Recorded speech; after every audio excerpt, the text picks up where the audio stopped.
In the morning, Ryota notices that Celeste isn't feeling well.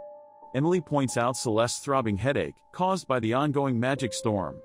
Celeste explains that these storms always give her head a pounding ache. Ryota is surprised to learn that magic storms affect magic users this way.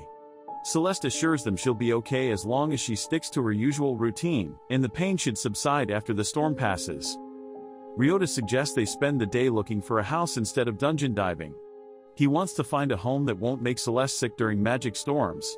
They search for suitable houses, and Agent shows them the one that they're truly looking for. Surprisingly, Celeste's headache vanishes as they enter the house. She didn't know homes like this existed. They explore the house, and Emily is impressed by the spacious kitchen. She asks about the rent, and the agent explains it's a bit higher due to the magic storm blocking technology, 400,000 pilos per month. Ryota decides to take it, despite the price. Celeste finds it costly, but Ryota values a happy home above all. They start moving in, and by the end of the day, they're settled.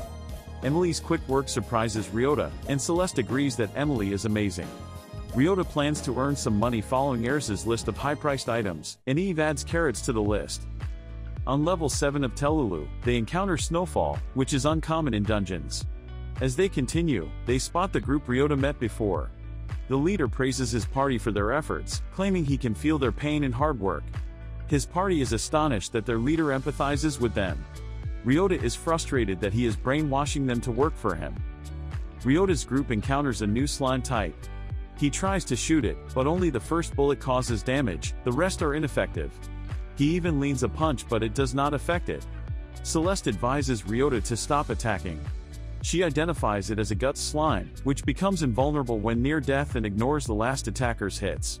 So it needs one to attack it, and one to finish it. Celeste defeats it with a burning spell. Celeste suggests Ryota let them deal damage while he finishes off the slimes. They use this strategy to defeat the gut slimes. Emily attacks with her hammer, and Ryota finishes it with his pistols.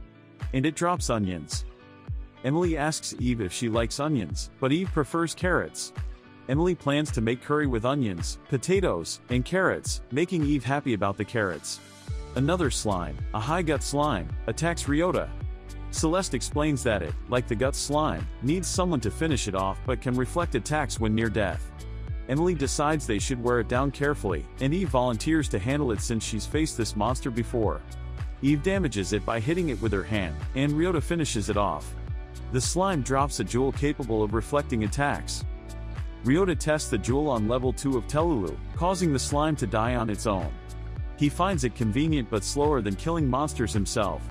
He sells the jewel to Erza, who offers him 3 million pilos for it due to the harvest festival causing high prices. Ryota and his group leave the Swallow's gratitude. A girl enters and asks multiple adventurers to let her join their party, but they all refuse. Later, Ryota reaches level 5 of Nihonium and faces a fast red skeleton. The skeleton hits Ryota. Avoids a kick by Ryota. But Ryota is still as fast as the red skeleton. He speeds up, kicks the skeleton, and finishes it. The seeds on this level can increase his magic points. He's curious about learning magic. Celeste informs him that most people learn magic by leveling up, but since Ryota can't level up, he needs to eat a magic fruit to learn a random spell. Ryota transforms the fruit into a stray, hoping for something better, but it turns into a metallic monster. The monster mimics Ryota's form, leading to a fierce battle. Ryota deduces it must be a mimic around 80% status of whatever it imitates. With a clever move, he hurls it into the air and shoots it down, defeating the mimic. Surprisingly, it drops the same fruit, now marked with 2 magic circles. Ryota consumes it. Back in the dungeon, Emily learns that Ryota has acquired 2 magic spells. He showcases Wind Cutter, intriguing Emily about the other one. Ryota confesses it's a bit strange and decides to test it on the monsters. He employs the spell Reservation on a slime, allowing Emily to land the finishing blow. This results in a bounty of drop items. Ryota clarifies that this spell transfers his drop rates to whoever defeats the monster after he casts the spell. However, it requires his presence to work effectively. Emily, contradicting him, points out how it aided her in leveling up. Celeste adds that when Ryota uses the spell, someone other than him can secure the kill, aiding their progress. Ryota appreciates having a spell that benefits his friends. Later, in town, he notices Erza struggling with numerous items. Offering assistance, Ryota accompanies her to the Swallow's gratitude. Inside, the leader who uses his workers extends an offer to the girl to join his party. Erza explains that despite her desire for companions, her maximum level is only 2, causing others to reject her. Ryota steps up and invites her to join his party instead. Erza notes the girl's luck in joining the renowned Ryota family party, currently the most sought after in town. Other adventurers acknowledge the party's prestige, and the girl, curious, asks if it's a big deal. They assure her it is. Ryota inquires about her name, and she introduces herself as Alice. Ryota decides to gauge Alice's potential by taking her to Nihonium to check her level.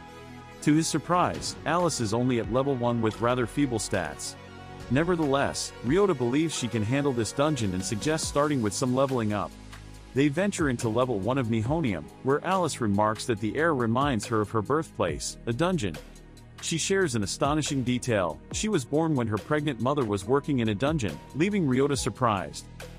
Their plan is to hunt some monsters, and Alice mentions that she can sense their presence.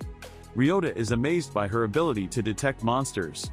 He follows her to a group of skeletons. Ryota uses his bindings, and Alice, wielding a rock, successfully defeats them. Afterward, they step outside to check if Alice has leveled up. While she is indeed leveled up, her stats haven't seen significant improvement.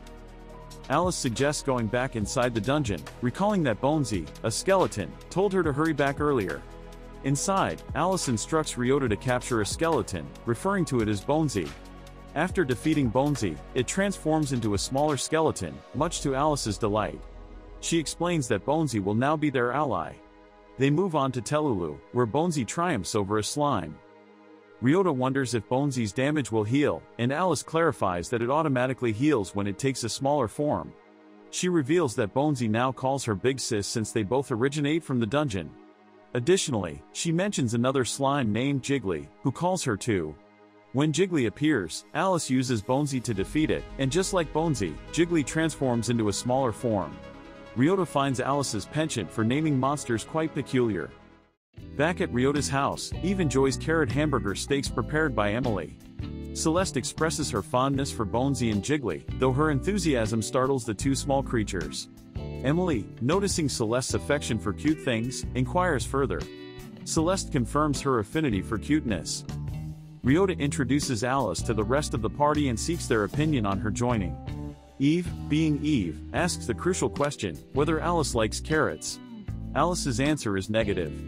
With no potential carrot conflicts, the party unanimously agrees to welcome Alice. Now, they are getting more and more powerful. What is waiting for them? How will they become the biggest party in the city? Subscribe not to miss the following episodes, like to the video so we continue recapping this anime. All anime recaps are sorted in the playlist section. See you in the next one.